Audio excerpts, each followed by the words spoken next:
Why do people keep buying FIFA?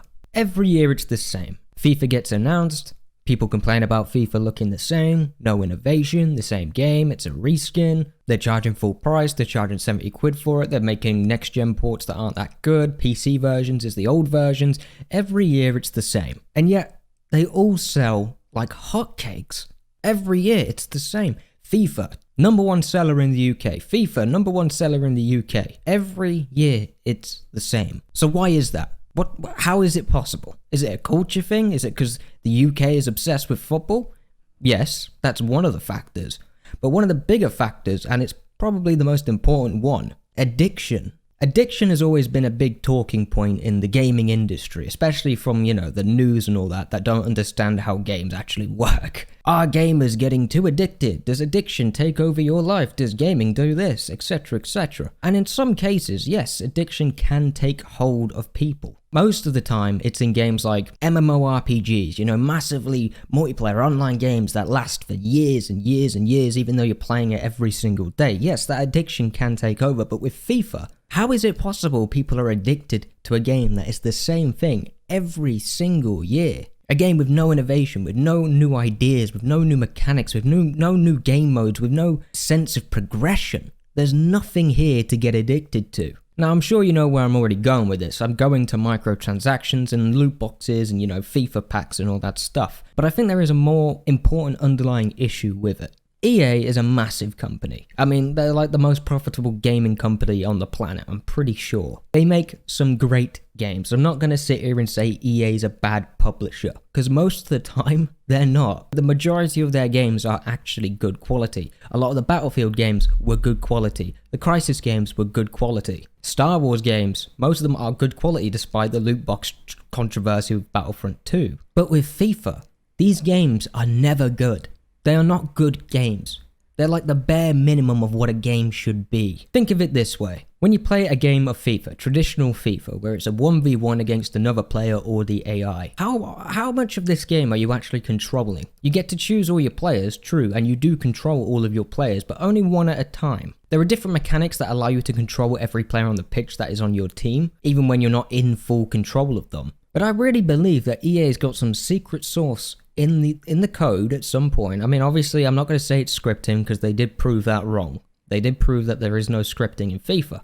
But I do think there's some sort of handicap that keeps people addicted. Because how many times have you gone on? I even play FIFA every now and then because I get it for free on Xbox Game Pass. So you know what, I do play it every now and then. But how many times do you play a game of FIFA and you smash them? It's 10-0, it's 11-0, and you're barely playing the game. I truly believe there is something in there. I can't say it's concrete. I can't say it's a fact. This is just a theory of mine from playing FIFA since I was like 10 years old. After FIFA 13, something changed in FIFA.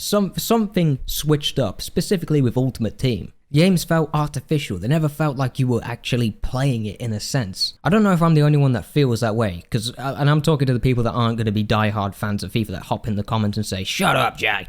I love FIFA. FIFA, nothing's wrong with FIFA." Everyone outside of that community knows FIFA is not, the shit. It could be a lot better. But I always get thinking, anytime I boot up, I always feel like my players are not controlled by me, and that the game artificially decides who wins. It happens all the time. You're smashing the opponent and then all of a sudden they become fucking Messi, real life Messi, or real life Ronaldo. Well, not Ronaldo today, he's gone a bit shit, hasn't he? But the point is, you never feel in control, and that's where the addiction comes from, I think. With FIFA, you can really turn your brain off and just sit there and play a game of FIFA without even really thinking, and somehow you'll win.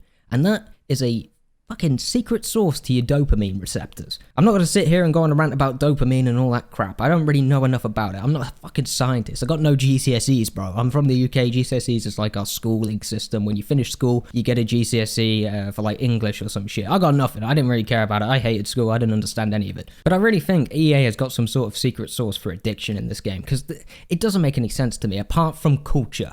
Culture makes a lot of sense why FIFA sells so well, because football is fucking massive across the planet. Outside of like America, football has been huge since God knows when, a long, long time. So culture does play a fact. EA are devious, mate. They're devious dogs, okay? These dudes got called out for all their addiction, all the gambling, all the crap, all the targeting of children, and they got away with it by simply adding in the chance of actually getting a good player, basically. So you get like a 0.5% chance of getting the best players in the game.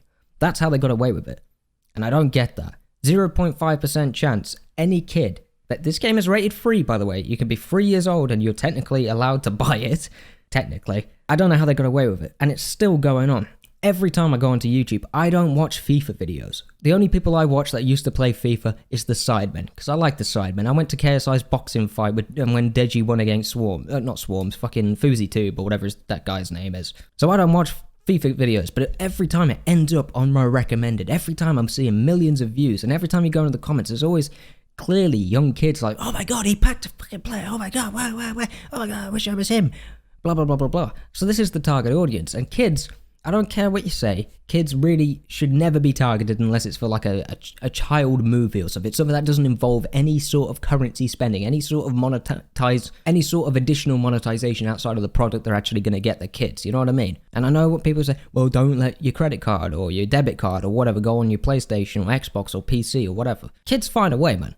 We've all been kids, man. We come on, we always find a way. I spent money on for a Call of Duty map pack when I was like 11.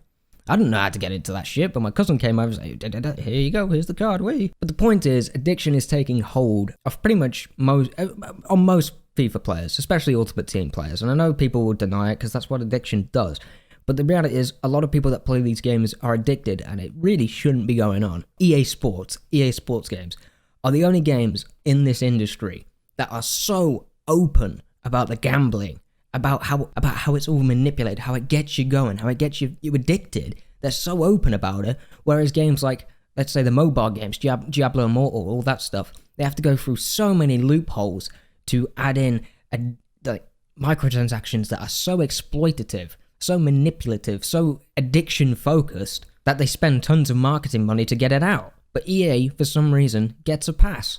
I don't get it, and I don't know why they keep selling. I mean, honestly, I didn't really know if I should make this video because it's a bit of a ramble. Because I have no concrete facts. I have no experience. I don't know how to make a game. I don't know how coding works. I don't know how any of that works. So I'm just rambling. I'm just going on about theories. But I'm sure I'm not the only one that feels like this. What do you think? Do you think I'm far off the mark? Do you think I'm nuts? Do you think I'm a conspiracy theorist? Because I've seen it firsthand, these FIFA games turn people into gambling addicts. Trust me, I've seen it happen. People I know, but I know people that have started on FIFA and gone further and further and further with it. It is the first case in many cases where young people, especially children, become addicted to gambling. They get their first job, they spend their first money, and all of a sudden they've got nothing left despite working an entire month, and you find out they've blown it on fucking gambling. I don't know, it's just a personal topic to me, and I don't really like it. It's a very boring video, but I had to get it out somewhere. I had to vent it somewhere. I'm not saying you're a bad person playing FIFA. I totally understand why people have fun with it. But I do think you need to be aware that if you're buying FIFA for your kids and whatever, you've got to keep track of it. You've got to make sure they're not constantly buying loot boxes or FIFA packs or whatever. And I really think parents, if you do buy, if there is someone older, I know a lot of older people do watch my channel even though I'm 23. It's not like I've got a lot of wisdom to give in a minute. But I do think if you're buying your kids FIFA, as you really need to explain to them how it all works, you know what I mean? To make them aware of how the gambling, how the addiction works, so they can kind of figure it out for themselves after a while. I know it seems ridiculous, kids probably won't listen to you, but kids are the main demographic for these games. It's just a fact. And there is no industry on earth that gambles, that has insane gambling, it's just insane addictions to certain things within a certain industry that doesn't have to go through 50 different loopholes just to release a product. But yeah, what do you guys think? Bit of a boring video, I can't even lie to you. I don't even know how many people will watch it, but, as long as someone takes something away from this and, has a little think, I'm happy with that.